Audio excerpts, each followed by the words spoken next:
Hi, this is Robert Clinky-Beard with the Commercial Landscaper Podcast. We're going to take 20 minutes to deliver some amazing content from accomplished leaders and business owners to provide you with some value to scale your business and to become a better leader and push yourself out of your comfort zone. We encourage you to like and share with everyone to spread our messages. I'm super excited to announce our new partnership with Weathermatic. For most landscape companies, irrigation is an untapped gold mine for growth and profit, but labor and process problems stand in the way. So Weathermatic has created a partnership to package mobile technology and software with proven business solutions to tackle the perennial irrigation challenges and take your operations to a whole new level. I encourage you to reach out to Weathermatic and learn more. Cheers, everyone. Hi, this is Robert Clinky-Beard with the Commercial Landscaper Podcast. I'm really excited to be joined by Chad Diller. Chad, thanks for joining us in the podcast today. Sure. I'm looking forward to our discussion today. Yeah, I'm also, we're already be talking about drinking, so I'm just wondering if we're going to bring out the whiskeys or the shots or something. So just some regular seltzer for me today. That's okay. Yeah. Nothing in that? No, nothing in that. No. Okay. No worries. So, Chad, I know you've been in the green industry for about 25 years. I'd love the audience just maybe you can tell them your background. I have listeners all over the world, and they obviously don't know Chad. So tell them a little bit about yourself. Yeah, so, I have an interesting, probably not so interesting. I think a lot of people kind of start this way. You start in the green industry, you're like, I have to pay the bills. You're a person in your 20s and you see this ad somewhere and you apply and you start working there. And before you know it, 25 years goes by and you have a career in an industry you actually love, which is a fantastic thing about the green industry. Back in 1998, started working in the field. And then after a period of time and a couple of companies that, I kept finding better, employers to work for, became an account manager, did that for a number of years and did direct sales. And then I took over the marketing for the landscaping company that I worked for here in Pennsylvania back then. And they're about a $13 million company. So lots of moving pieces, 100+ team members, all kinds of departments and services to support. It was exciting. It was great. It really just fueled a passion that I thought I had,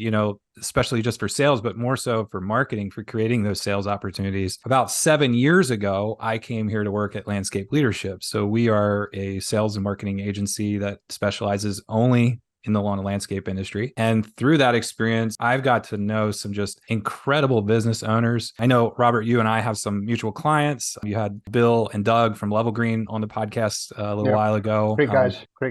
Great guys. We've been working with them. They've actually been with our agency longer than I have. So like eight, 9 years. Just fantastic organization to work with and really enjoy the commercial landscape space. The one thing that I've become super excited about, and I think is our topic today that we're going to focus on, is video. It was, we were kind of doing video as an agency here and there as clients requested it when I came. And we've really just stepped really strongly into it. And we've created hundreds of videos since I've been here. And I've had experience on all levels of that and just really have developed a passion for that and how it can help commercial landscape companies to attract team members and clients and just have a really good spot in the community. And so I really love video. So I thought that would be a really fun conversation for us to have today. Yeah, no, it's a great topic. I was actually meeting with a client this morning and videos came up, and in a different reason. We talked about training, but why and how should landscape companies use video?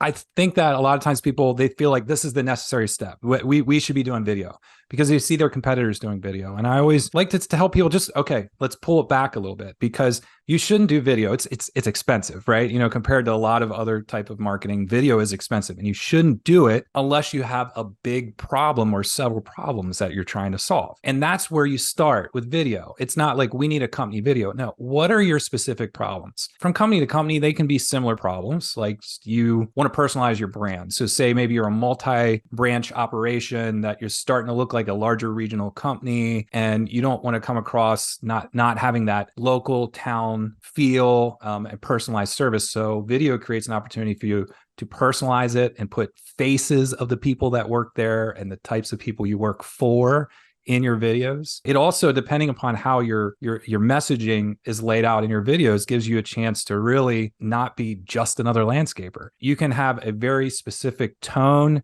and message that really differentiates you compared to the other competitors in your space as well. The other thing is we're always, as salespeople and as companies, we're always trying to explain to prospective clients and clients all types of things. Anything from the sales process and how things work to how we provide services and how that differs, or how you should structure snow contracts. I mean, you name it. There's all types of problems, things that you want to explain. There's processes that people want to kind of know what they're getting into, and video creates another opportunity to do that. Another thing is I'm a storyteller. Like I've always enjoyed writing, telling a really, well, probably a really bad joke. I've always enjoyed telling these stories and helping people to connect to something bigger. And client case studies are a really, really powerful use of video where you can show a prospective client, someone like them, like a property manager that has had a challenge and has met someone that has helped them rise to that challenge and really just have something transform in their life,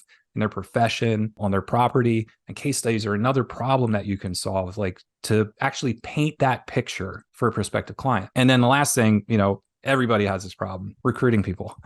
Oh, yeah, like sure. we can't get people to work, and getting the right people to work, or, those C-suite people or account managers, different types of roles that you're trying to attract, or even different personas, like young people that are really embracing technology and how that is coming into the forefront in the landscape industry. How do we, market to the millennial generation and have them think, wow, landscape industry, I never would have considered this. This is pretty cool. I could totally see working here. So those are in a nutshell just some of the big problems that videos can help address. No, that's for sure. It's interesting you say that, because I go into companies and they talk about, they make bold statements like, we want to get more, females to come and work for us. They want to aim for millennials. And then I'll ask them some probing questions and I'll say, well, what does your marketing material look like? What does your website look like? Does that attract that type of talent you're looking for, or that demographics? And typically the answer is no. I know a lot of companies would like to do videos, but they don't do it. I'm happy with what they produce. Maybe they try and do it themselves. There just seems to be some type of sticking point where they take the next step. So what were some of the reasons that you see out there?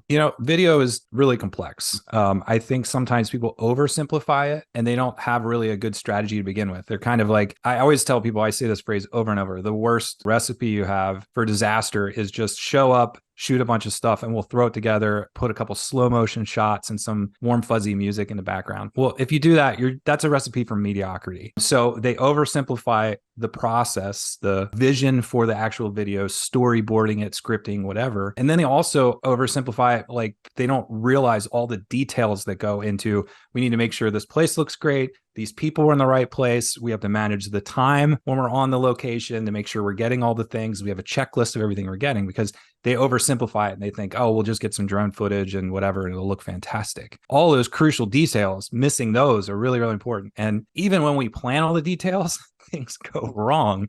We have property managers that said they would show up and they don't show up. Right, of course. Well, now they have a meeting. Meanwhile, this is the guy that was harassing you every week for the last month to do him favors, and now he's trying to do you one. So, having those contingency plans and crucial details like, oh, we got a rainstorm yesterday and this truck just drove through mud and now it's muddy all over the side. Anything from what your equipment looks like to what the location looks like, anything as far as planning goes is very, very important details. And the last thing is really not knowing efficiencies. So it becomes this big burden. And a lot of times people try to do video on their own and they don't have a lot of experience. I mean, I even learned this, over hundreds of videos that we produce. Every time I've done a video shoot, I've gotten better at planning those, because you think about these efficiencies, anything to like, we're on one site and I'm this person. And then when they're done, we're going to cut them loose. And then we're going to move to this side of property and do that. So there's efficiencies in actually how you execute this in the details so that you don't have this big burden, so that people are saying, we tried video one time, we're never doing it again. It was a giant hassle. Well, you didn't plan well to begin with. So that was part of the problem. That, it's common. And, so when I'm saying these things, I'm not trying to like put anybody down. They're very common experiences that everybody deals with until they start doing this more and more times to get more confidence. No, I see that all the time. And, people have a great idea.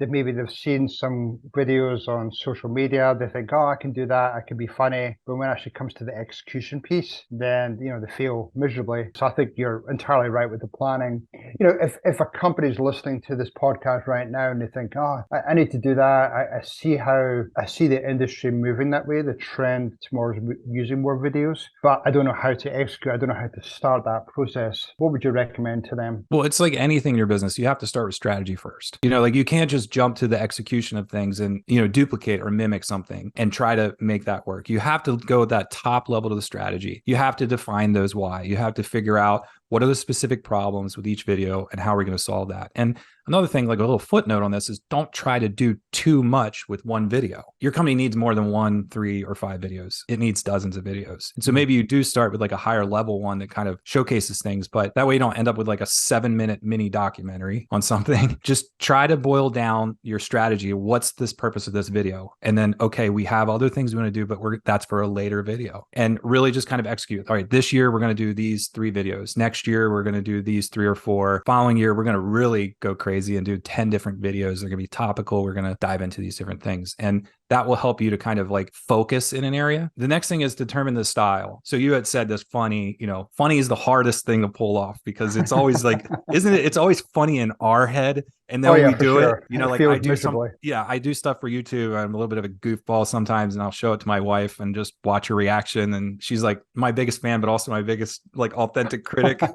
So like funny is really hard to do. But style, style is a big thing. So you may have a variety of different types of styles. And with each of those styles comes an added degree of complexity. So you could go out, capture a bunch of really, really great footage, then write a script, hire a professional voiceover actor to read that script and time the clips just beautifully with that. That's one of the easiest things to do. The other thing is instead of having a voiceover, a lot of times what we do is, people are short attention spans. What are the 3 words they should remember when they see this series of 3 clips? So like we'll do captions that flash across the screen. That's really easy because then you don't have to coordinate a voice and the timing of the voice. Like you just have a caption that's popping up. That's really easy. Right. Another option, you can have professional actors too, which, there's an argument on one side or the other about like if you should do that or not. There's a place for it or not. You can do interview-based videos, that style. So like could be some people at your company, maybe a couple clients, and you're going back and forth, kind of ping-ponging back and forth between people saying different things, and then the final one is scripted.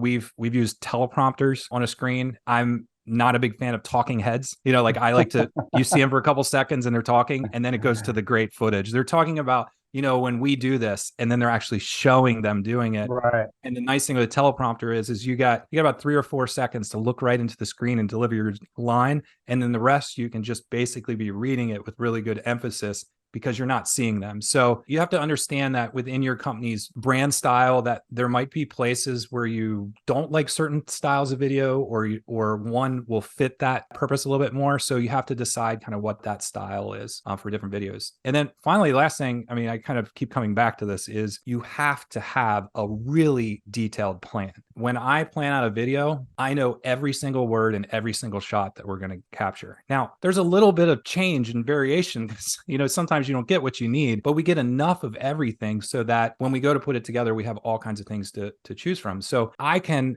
maybe you can't do that as a, someone that runs a landscape company. Maybe you can hire somebody that can put those pieces together and they can kind of envision that video as it unfolds visually in their mind, knowing the words that are either on the screen or being said and what is happening in the action. So you kind of storyboard that or put like a script, and then it's time to plan, right? So now it's this big creative concept. How do you make it all happen? So one of the things I will do is go to, commercial landscapers and say, all right, you know what, you guys do HOAs. We know that, but we know that you want to get into, this Class A office. You do a healthcare facility. There's a retail shopping district. Let's show some really good variety. And so we start talking about site selection. You got to get approvals for that sort of thing. Maybe there are people that are involved. So sometimes you get approval, but property manager's like, that's cool. Just don't shoot our sign. And I can't be on camera. That's our company policy. So you start realizing who's involved from the external actors or people in there. Maybe it's just them walking around doing a property inspection with the with the account manager and your team and whoever's going to be involved. And then, like I said, you create this schedule,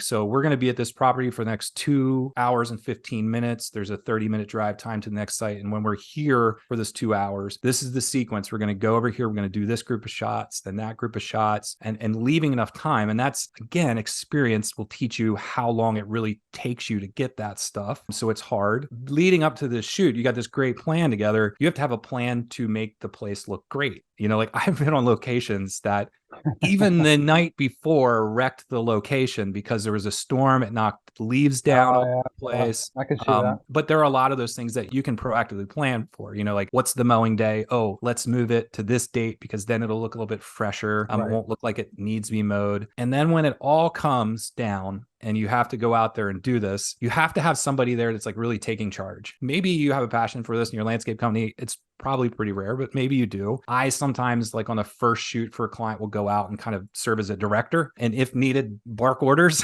You know, like okay, are you out there with your clipper board and no clapper board, but like but I'm like, hey, all right, we have 45 minutes left, and we have to get these 7 more shots. You know, so I'm there, not getting engrossed in like what's happening, but I'm managing the clock and making sure that if we see an idea, get him coming this direction with the mower, and then the other person going the opposite direction with a string trimmer. That'd be a really good shot. And so sometimes it's not just a matter of like time management, but being able to kind of see scenarios that would look really, really great on camera. And you have to do that. So it's a lot of different skills. And so it's a really hard thing for someone to do, to just say, show up and shoot some footage and make it happen. I mean, you could see it's like way more complex than that. Oh, for sure. Especially, you know, you having landscape, you know, industry experience, you know what's going to be a good shot, bad shot, good quality, bad quality, all those things come into it. So that's great. You have that experience. Now, you know, you've obviously been doing videos for a while, but what were some of the favorites that you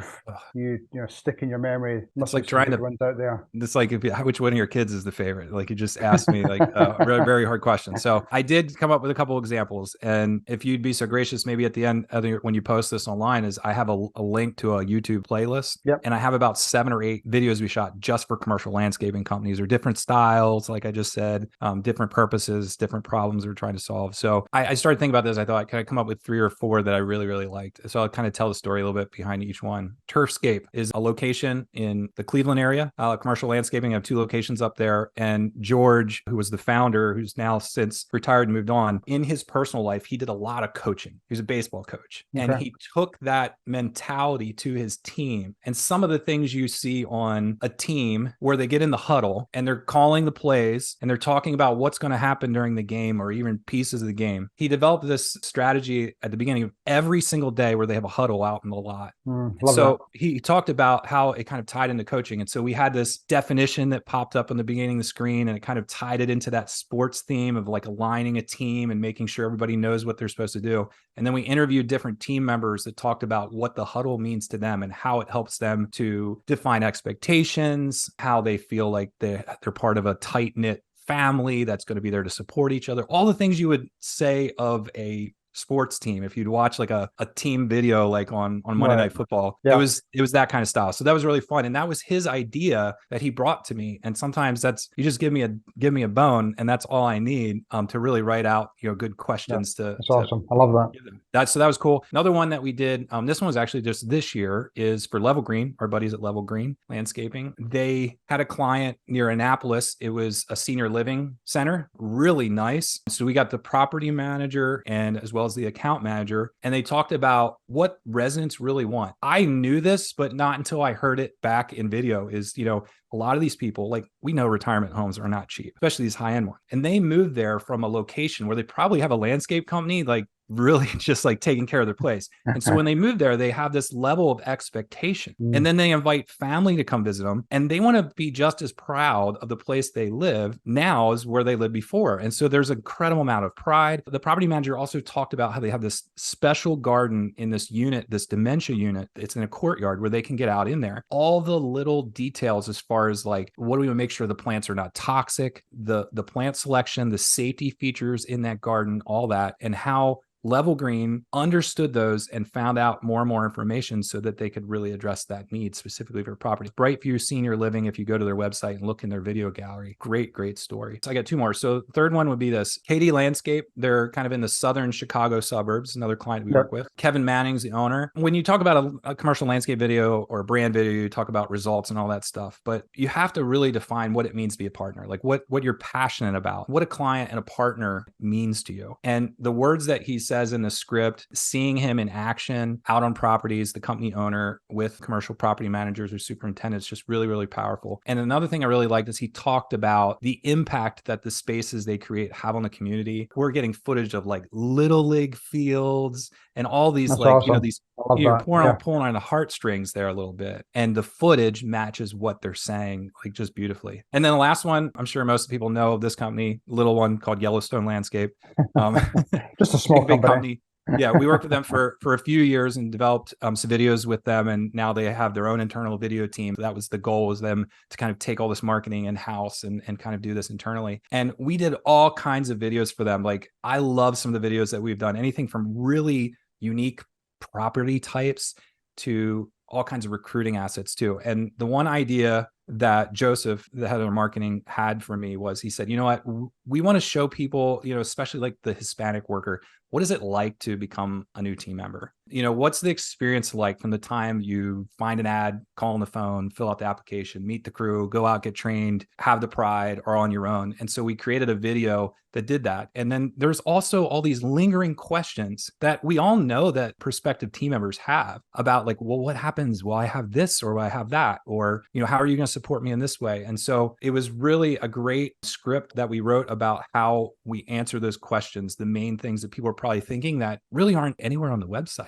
And it kind of gives you a peek into the culture. It sees people, like they're all hanging out and laughing on a crew and getting work done together. And so just another really beautiful example of how you can tell a deeper story with video. No, I love that. Great stories, because because it starts to get my mind thinking about, you could use them for different applications, whether it be marketing, trying to get new clients. It could be training videos. There's a whole different aspect there. I suppose just even, the recruitment piece, if you're trying to target different people, and you could almost dispel some of those myths or fears that people might have when trying to join a company, where if you did it in a short video, that dispels some of those myths and people might be thinking. So I love the ideas. When you're trying to go out and trying to get new clients, and have you ever come across situations where a company has done a specific video just to, when they're bidding maybe in a large property, they've done a video just for that property to try and, again, be that differentiator, try and win that contract? Yeah, it's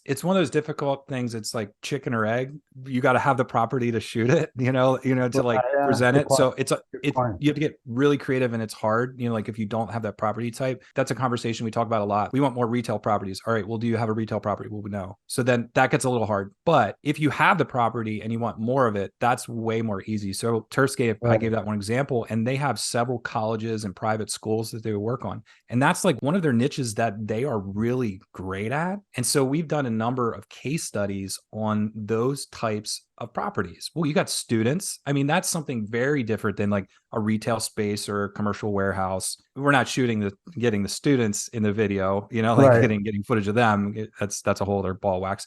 But we have the grounds, the school grounds. You're talking to a manager, you see the school sign, all that sort of thing. And so when you deliver that to a prospective client and say, here's another property like yours that we help, and we've been working there for a number of years, that is so much more powerful than, hey, we have all these Class A office complexes. Because that property manager, the grounds manager there at that campus, then they're like, yeah, like schools are really, really different than those types of properties. It's super powerful. It makes you have so much more authority. And you're doing it not from saying, we're so awesome, we know this. You're having a client say that for you, which is powerful, way more compelling. So case studies, again, back to the whole thing of case studies with different property types for commercial companies, they're super powerful. Yeah, no, I love that. You've obviously got different market segments within a landscape company. Maybe you're going for industrial or Class A office or HOAs. A lot of them do have a different audience. Do you tweak that messaging that comes across in those videos? And then once the videos are produced, are you tracking your views of that video, so you can either use a similar format, or maybe you're tweaking it for the next video? How are you doing that follow-up once the videos are produced? Yeah, I think there's two questions to that. How do you tailor your content for the audience? And the next one is, how do you track results on it? The first thing is this, like most of the times when companies will start they want to do a brand video. They might do a service explainer. And so it's important to kind of try to show equal representation of property types as much as you possibly can in those high level first videos. If you have enough, like say you have maybe one, you do a case study, or maybe two or three different HOAs, and you want to do like an HOA video. I mean, that's tip of the spear. I mean, that's like, you can't be any more compelling than that to those types of properties. And so, yeah, maybe you want to do one the following year, a different property type, whatever it might be, but you have to have the properties. You have to be able to get the footage on those properties to try to do that. So that it gets to be a little bit of a challenge where you're already doing great. Capture that footage, capture those stories. And then as you start getting other ones, keep them in mind, you know, like, hey, you know what? We finally got our first retail location and we're doing pretty good this year. And I want to say this before we lose it in 2 years from now, or someone comes in and undercuts us, like Right. we should get permission to go film a video, a case study of this. Like, would this property manager let us do that? If they're not going to be in there, can we at least just tell the story and talk about what's important and how you have traffic and tenant occupancy rates of those stores that are in there? How can you make that messaging all about the property manager that's in charge of that property? You know, not getting complaints about installing thorny bushes next to the sidewalks, you know, all those types of things that are like really important for that property manager. That's important to put in there. So your second question was this: how do you track results on video? Really hard. Okay. What is a result on a video? Is it a view? Is it just like online visual branding? Can be. Where can those videos be used? And I think that'll kind of segue into kind of what I want to talk about next, is like where those videos be used. And so, yeah, you can, how many views did you get? There is software, depending where you host your video, you can see the duration of the watch too, to see how long people are watching. It's really hard to get attribution from that video to your website that happened. But the thing that I think about all the time when I create a video is not like, what would be a really great production, is where else could I use this production? Say you do a snow readiness or snow operations video, and you're doing some sort of paid ad campaign about snow, trying to, you know, get in front of some property managers. That video belongs on that landing page. You know, that video belongs on that service page on your website. Maybe you do a promoted post to LinkedIn and you use that video at a certain time of year. How can you use these expensive assets over and over? And like, not just once, like, how do we use that video every year for like the next 3 or 4 or 5 years? Yeah. And that's the thing that people don't really think about. They think, you know, we're going to create this video. And it's sadly, I've seen this happen where we've done just project work for clients and they've produced this video. And then it's 2 years later and I can't find the video on their website, but they love it. And they're not using that asset to really compel somebody that's on that page or whatever that asset is to take the next step, like fill out a consultation. Video is really powerful to do that. Yeah. There's places on your website where you should be able to solve problems and answer deeper questions versus 2 paragraphs can. And video is a great way to do that. Email marketing. So I know a lot of landscape companies, they like to send newsletters and, you know, periodic emails about enhancements, you know, like a promotion to clients, try to boost enhancement sales. Well, if you made a video about fall enhancement ideas and you put it in an email. Now, you can't click in an email and watch the video, but you can hyperlink that image with the play icon on it. So when they click it, they go to a landing page that the video is sitting right there and a form's right beside it. So that's powerful. That's a way that you can kind of provide other content. We've even, and you have a file limit size with this, but you can even take like a small couple second clip of a video and turn it into a GIF, you know, like an animated GIF. Oh yeah. And I've put a couple of those into emails too. So instead of just a picture of someone doing something, like maybe it goes through a couple different property types, or it shows a couple steps of something. It just keeps going over and over and over again in the email. So that's another use of a section of video. Social media, we talked about LinkedIn, like post these things over and over. Get your team members to do it too. That's the other thing with LinkedIn, you know, with commercial landscaping and property managers or professionals are on LinkedIn. So like your company page might post something. Well, maybe you have like 12 biz dev reps and account managers. And if they start to get active on LinkedIn and they share, then that's how these videos start spreading around. More people share them, more people like them. It comes up in your feed because there's more engagement on that. So that's something you want to do as well. And then the last thing is this: videos are great from a marketing standpoint, but they also support sales and service. So there's places within your sales cycle that a video would be very compelling. So it might be explaining, we just did a video this past spring or summer for Level Green. It was talking about their handoff process, like a smooth transition. Business developer comes out, they quote the job, they sell it. And how do they hand it off? What do the meetings internally look like when they come back to meet with the client again? How do they make sure all the crews understand every single area of the property and what needs to happen? And so if you have a prospect that's in the sales pipeline and they're not yet to sign their proposal, or maybe this goes after they sign their proposal to build confidence, there's places in the sales process that you can use video to tell a deeper story and to get people more engaged and to see more personality and passion from your company.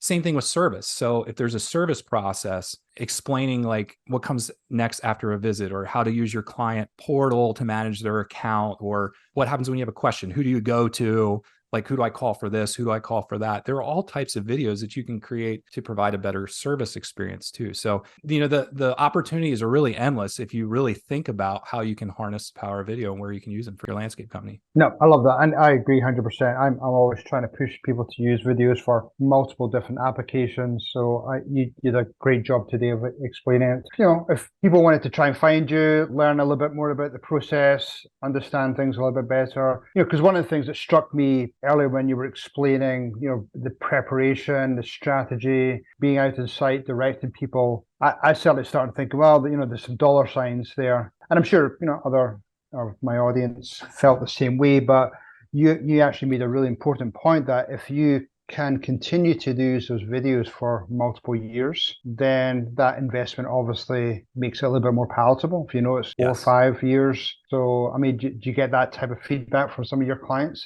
Yeah, I think that it's an important part because to consider, because a lot of times when you create an asset like this, or you build a website, like it's this big initial cost. People go, oh, we spent whatever, 25, 50, whatever $1,000 in marketing, and that's cost realized this year. And they don't think about the fact that that actually has a benefit going forward. And so it's important that sometimes you realize that, foundational strategy, that I don't know how you budget it. If you want to spread the costs across multiple years, however you want to do it. But yeah, you ask the question, how does it cost? How much does it cost? And is it big? Yeah, we're certainly not the cheapest, but we're certainly not the most expensive. Like I've gotten, quotes for stuff that's way beyond what we charge for that. And I do think we charge a premium price for our video work just because the amount of thought and strategy and creativity goes into it. I would never just, how much, I get the question sometimes, how much does it cost to do a video? And I say, I don't know, because we never do one video. Right. Like I would never do one video. Like why would I want to fly to Chicago to shoot one video and then leave? So we go and we shoot 3 videos and then get 400 pictures taken while we're there. So you combine photography into this and do multiple videos. Now, the other really cool thing with video is if you keep shooting with the same videographer year after year, you get this big bank of footage. Right. So we often will say, hey, you know what? We don't have time to get this clip, but we had it last year or the year before. Just use that clip in this spot here because it would really, like you can reuse clips because people come on your website or social, they might watch 1 or 2 of your videos. They're not going to watch the whole library. Right. And so like you can create some economy there where you're kind of reusing footage in different places. Like you could have a maintenance crew working and then on a promotional marketing video, but you could use some of that footage on what it's like to be a maintenance crew member. You could use that footage again. So don't think of it as like kind of like start end. Think of it as this is an asset and how can we extract value out of this asset for years to come. You could spend anywhere. I think a good starting point, if you're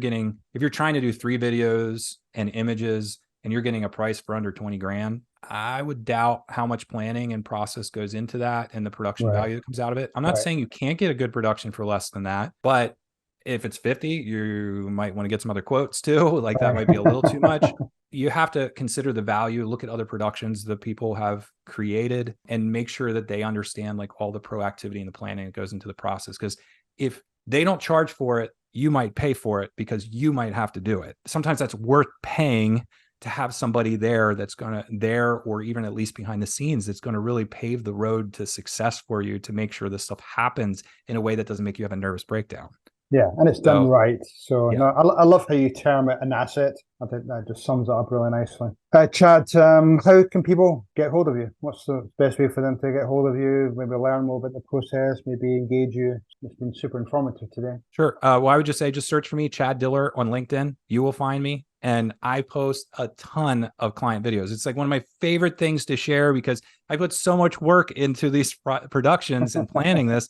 And then we have something come out and I work with these really talented people on our video team that just make some stupid idea in my head come to life on the screen. I like to share that.